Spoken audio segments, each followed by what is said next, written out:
네, 안녕하세요. 주돈입니다. 오늘 3월 10일 일요일이고요. 오늘도 시바이누 같이 한번 살펴보도록 하겠습니다. 일단 지금 현재 촬영을 하고 있는 시점까지는 큰 폭의 변동성은 주말 사이 나오고 있지 않은 모습입니다. 어제와 오늘 모두 소폭 조정을 받고 있는 모습을 확인할 수가 있는데, 그러면서 최근 만들어냈던 1차 상승 이후에 조정 나오고 이제는 이 박스권에서 움직이고 있는 모습을 보여주고 있죠. 다만 이렇게 박스권에서 움직임을 가져가는 건 이 차트의 사이클에 있어서 너무나 필연적으로 나와야 되는 그 흐름 안에서 움직이고 있는 부분이다 생각하시면 좋을 것 같습니다. 어떤 차트든지 간에 상승만 하는 차트는 절대 있을 수 없다라고 말씀드렸죠. 마찬가지로 하락만 하는 차트도 있을 수 없는데, 그렇기 때문에 상승 이후에는 조정이 나오고 또 지지라인 만드는 이런 기간을 거친 이후에 다시 한번 2차 상승, 조정 이렇게 위아래로 움직임을 가져가면서 움직이는 부분이 당연하기 때문에 너무 조급해하실 필요가 없다라고 말씀드리겠습니다. 최근에 엄청난 급등을 보여줬는데 이 부분을 전부 반납하는 급락이 나오지 않았고 빠르게 지지라인 만들면서 이제는 매물대까지 그동안 거래량이 뒷받침됐기 때문에 많이 쌓여있는 게 확인이 되죠. 이런 시간과 과정을 거쳐야지 추후 상승력이 나오고 조정이 나왔을 때도 여기가 뚫리지 않는 탄탄한 지지라인이 돼준다라는 점, 이런 부분도 참고하시고 매매 진행하시면 더욱 좋을 것 같습니다. 그래서 이런 박스권 횡보를 지나가고 나면 이 이후에는 어떤 움직임을 가져갈지, 이런 부분을 우리가 미리 전망해 볼 수 있는 시바이누의 개별적인 이슈들을 같이 함께 살펴보면서 설명을 해드릴 건데요. 자, 그 전에 조금 더 시장 전체 거시적인 이슈를 하나 말씀드릴 건데,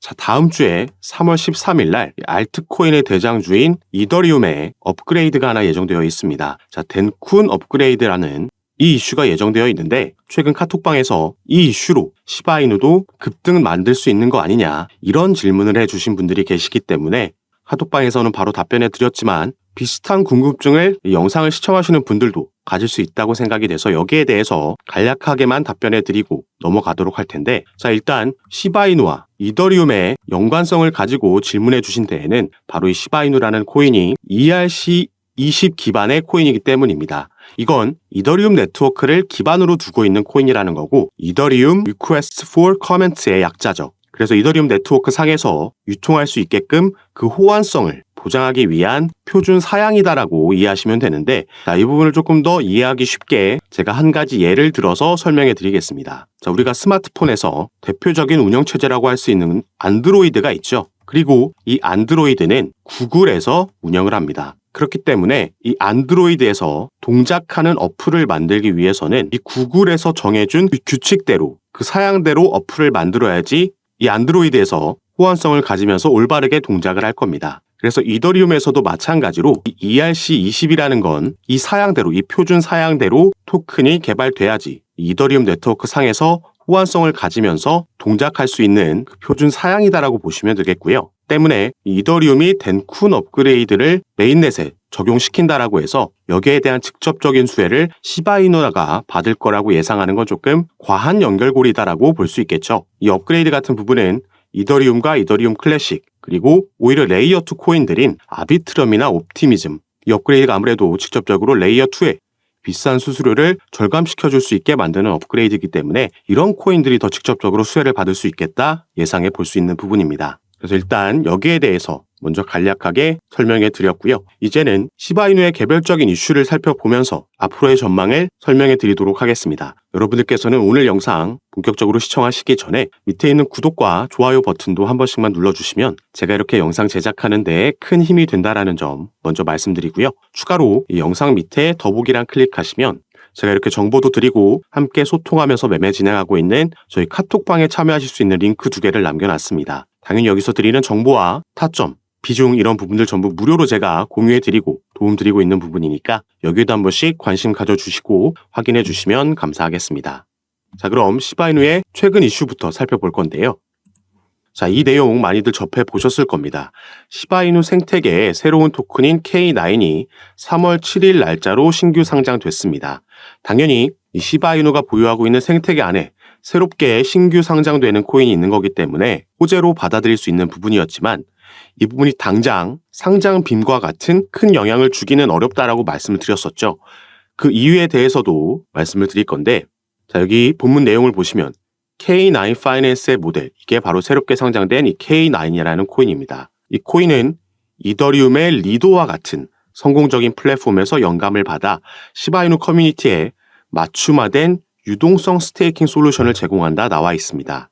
그래서 우리가 여기에 대해서도 이더리움과 리도의 관계도 살펴봐야 되는데, 자, 이더리움은 재작년에 머지 업그레이드라는 대규모 업그레이드가 진행이 됐었습니다. 기존의 이더리움의 채굴 방식 프루프 오브 워크에서 이게 프루프 오브 스테이크로 전환되는 대규모 업그레이드였기 때문에 여기에 대한 기대감에 당시에 이더리움과 이더리움 클래식도 상승력을 보여줬었죠.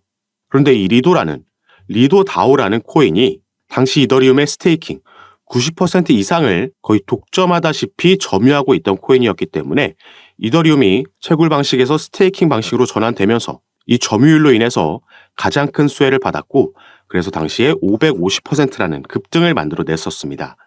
그리고 여기에 영감을 받아서 이 역할을 하기 위해서 새롭게 출시되는 코인이 K9이었기 때문에 당장 이 이슈로 상승력을 보여준다기보다는 K9도 리도와 같이 이 스테이킹 점유율을 늘려감에 따라서 추후 이 부분이 긍정적으로 시세에 영향을 줄 수 있다, 이렇게 이해하시면 좋을 것 같고요.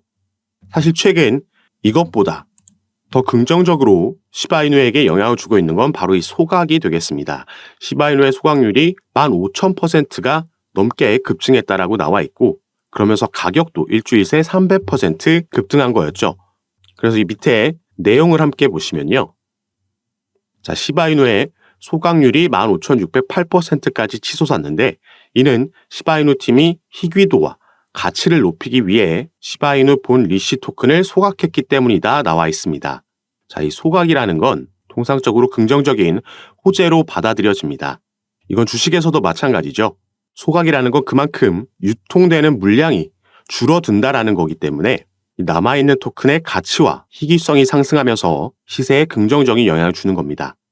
이건 우리가 올해 가장 기대하고 있는 비트코인의 반감기와도 비슷한 이슈다 볼 수 있겠는데, 이 반감기라는 것도 비트코인 채굴에 대한 보상이 반으로 줄어드는 시기이기 때문에 그 가치와 희소성이 상승하면서 역사적으로 반복적으로 대세 상승장이 펼쳐졌던 시기를 의미하죠.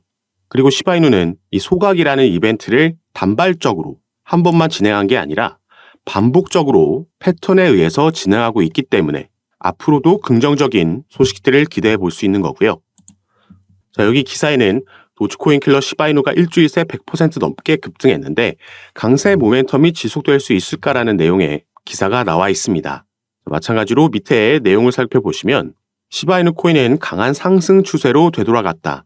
가격은 38.2%, 피보나치 되돌림 수준인 0.0000332달러 근처에서 지지선을 찾고 있다 나와 있고, 급격한 랠리 이후에 시바이누와 US 테더 쌍이 박스권 안에 머물 가능성이 높다. 50% 되돌림 수준 여기와 최근 고점 사이에서 움직일 수 있다, 이렇게 나와 있고요. 이 저항선을 돌파하게 되면 상승 추세가 재개된다는 신호다 나와 있습니다.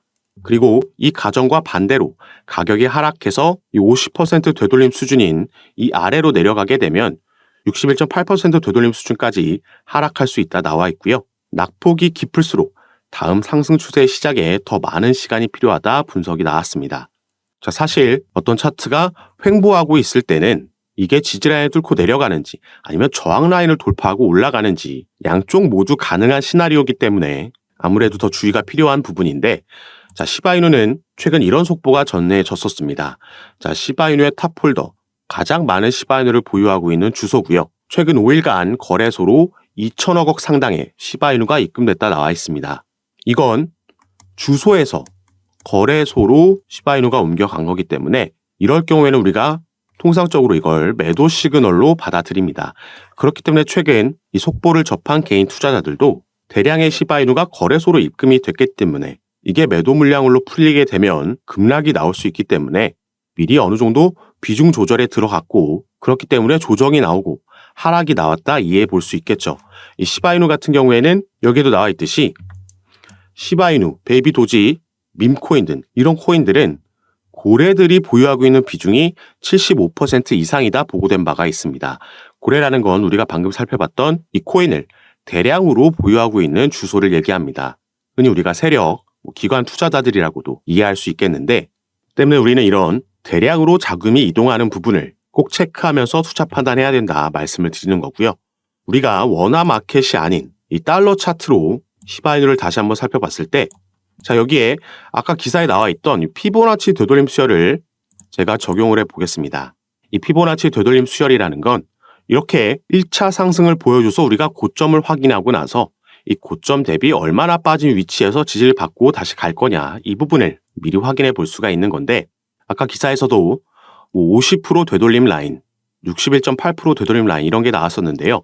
이 바로 옆에 보이는 이 소수점들이 고점 대비 얼마나 빠진 위치인가를 그 퍼센트지를 표시해주고 있는 겁니다. 그래서 0.236 라인이 고점 대비 마이너스 23.6%가 빠진 라인이고, 밑에도 마찬가지라고 보시면 되겠습니다. 그리고 통상적으로 피보나치 되돌림 수열에서는 이 382 라인과 618 라인이 가장 강한 저항 그리고 지지 역할을 해주기 때문에 현재는 382 라인에서 첫 번째 지지 후보에서 한번 지지를 받고 이 박스권에서 움직이고 있는 부분이고, 여기가 만약에 뚫리게 되면 618 라인까지도 내려갈 수 있다, 기사에서는 설명했던 부분이죠. 그리고 우리가 주봉으로 시바이누의 차트를 살펴봤을 땐, 자, 이전에 2021년도에 시바이누는 한번 급등을 보여줬던 적이 있습니다. 자, 업비트 상으로는 작년 초에 상장됐었기 때문에 우리가 한 이쯤에서부터의 차트만 볼 수 있지만, 바이낸스에는 이전부터 상장되어 있었고, 그래서 상장빔 쏘아 올리고 나서 이 부분 반납하고 지지라인 만들고, 이때 반감기라는 올해 또 한번 기대되고 있는 이 상승 재료로 이런 급등을 만들어냈던 거였죠. 그리고 현재 위치하고 있는 이 시세 때는 이 반감기 이후에 추세 반전이 나왔고 이 상승분을 전부 다 반납하고 내려왔는데, 그 중간에 잠시 박스권을 형성했던 그 위치에 와 있다는 걸 알 수가 있는 겁니다. 그래서 제가 이전 영상에서도 말씀드렸던 부분이 이번 주 주봉 마감을 어디서 하느냐가 중요하다. 이 박스권의 상단 저항 라인 위에서 마감하게 되면 더 빠른 상승력이, 추가 상승력이 나아질 수 있지만, 이 안에서 마감하게 되면 단기적으로는 박스권 안에서의 횡보 움직임을 가져갈 수 있다 보여지는 부분이었고요. 다만 이 부분이 이때도 마찬가지였지만 그렇게 길게 가져가진 않을 거다 볼 수 있는 부분입니다. 아까 말씀드렸던 비트코인의 반감기가 올해 4월 말로 예정되어 있고, 이게 반드시 이 시기부터 대세 상승장이 나온다라는 걸 의미하는 건 아니고요. 이전에 조정이 나왔다 갈 수도 있고, 이 시점을 시작으로 조정이 나왔다가 갈 수도 있습니다. 다만 이번이 비트코인의 네 번째 반감기인데, 이전 세 번과 다른 점은 이번에는 비트코인의 현물 ETF가 승인됐다라는 점이고, 그로 인해서 정말 많은 기관 투자자들의 자금이 유입되고 있다라는 점이죠. 그렇기 때문에 이전 세 번에 보여줬던 조정폭보다는 그 하락이 길거나 깊게 나오지 않을 거다라고 예상해 볼 수 있겠고, 그래서 시바이누도 또 한 번 기다려주고 있는 이 대세 상승장에서 우리가 흔히 말하는 이런 밥그릇 패턴으로 상승할 수 있겠다. 다만 이 박스권에서 잠시 횡보하는 움직임을 가져간 이후에 여길 돌파하는 움직임이 나올 때 이것보다 더 큰 2차 상승 급등을 기대해 볼 수 있는 부분이겠죠. 그렇기 때문에 시바이누를 보유하고 계신 분들이 너무 조급하게 생각하실 필요가 없다라고 말씀을 드리는 거고, 우리는 이 지지라인과 대량으로 움직이는 부분만 조금 파악하고 주의하면서 매매를 진행한다면 충분히 더 낮은 단가에서 신규 진입 타점이든 아니면 물타기 타점이든 가져갈 수 있겠다 말씀을 드리겠고요. 오늘 살펴본 소각 이슈나 아니면 대량의 토큰이 이동하는 이슈, 그리고 타점과 비중까지 제가 카톡방에서 가장 빠르게 공유해드리면서 함께 매매를 진행하고 있으니까, 그리고 당연히 카톡방은 전부 무료로 제가 운영하고 있는 거니까요. 여러분들께서도 들어오셔서 이런 정보들 받아보시면서 조금 더 안전하게 전략적으로 매매 진행하셔서 기대되고 있는 올 한 해 그리고 내년까지 이어질 대세 상승장에서 꼭 큰 수익 얻어가실 수 있는 시간으로 만드셨으면 좋겠습니다. 그리고 카톡방에 참여하시는 방법은 이 영상 밑에 더보기란 클릭하시면 제가 간편하게 참여하실 수 있게 링크를 2가지 남겨놨습니다. 여러분께서 현재 영상을 핸드폰으로 시청하고 계시다면 이 위에 있는 첫 번째 링크를 클릭하시면 저에게 문자 보내실 수 있도록 화면이 자동 전환될 거고요. 여러분들께서는 전송 버튼만 눌러주시면 제가 이 문자를 확인하는 대로 순차적으로 연락드려서 카톡방 초대를 도와드릴 거고, 문자 전송이 힘드시거나 영상을 컴퓨터로 시청하고 계신 분들은 이 밑에 있는 2번째 링크 클릭하셔도 동일하게 참여가 가능하십니다. 여러분께서 편하신 방식으로 연락 주셔서 제가 드리는 정보들 받아보시면서 여러분들 투자 판단에도 참고하시고 꼭 성공적인 투자 진행하시기 바라겠습니다. 자, 그럼 오늘 영상도 끝까지 시청해 주셔서 너무 감사드리고요. 저는 다시 카톡방에서 여러분들 대응 도와드리고 상담 도와드리면서 찾아뵙도록 하겠습니다. 감사합니다.